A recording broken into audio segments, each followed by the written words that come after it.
సప్తగిరి గారు ఒక షూటింగ్లో కలిసి అన్నా నువ్వు ఒక క్యారెక్టర్ ఉంది అది చేయాలి అని అన్నాడు. సహజంగా ఏదోలో క్యారెక్టర్ అనుకున్నాను. తీరా చూస్తే షూటింగ్కి వెళ్ళిన తర్వాత నేను ఈ మధ్యకాలంలో జ్యోతిలక్ష్మి తర్వాత చాలా సినిమా అవకాశాలు వస్తున్నాయి. తమిళ్లో హిట్ అయిన విచారణ అయిన తర్వాత చాలా అవకాశాలు వస్తున్నాయి. ఏదో తూతూ మంత్రంగా కొన్ని సినిమాలు అట్టడి చేస్తున్నాం, కానీ మనసు పెట్టి ఈ సినిమా హిట్ అవ్వాలి, అద్భుతంగా ఆడాలి, సప్తగిరి నిలబడాలి, ప్రొడ్యూసర్ గారు నిలబడాలి, పరిశ్రమలో జనం బ్రతకాలి అని మనస్ఫూర్తిగా ఎంజాయ్ చేస్తా చేసిన సినిమా సప్తగిరి ఎక్స్ప్రెస్. అద్భుతమైన సినిమా అండి.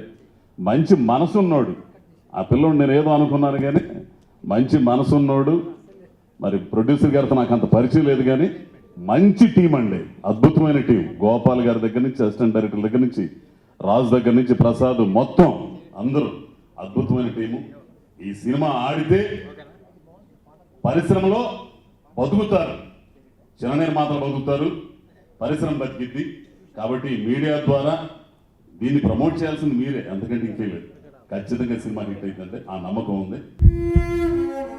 అమ్మాయి సముద్రం లాంటిదిరా, కవ్విస్తుంది, మురిపిస్తుంది. నేను నీకు నచ్చలేదా? ఏముందవరా, దేవతరా తను. చేతనైతే మనం అందరూ చేపలు పట్టుకోవాలి, కానీ చెయ్యంది వద్దురా.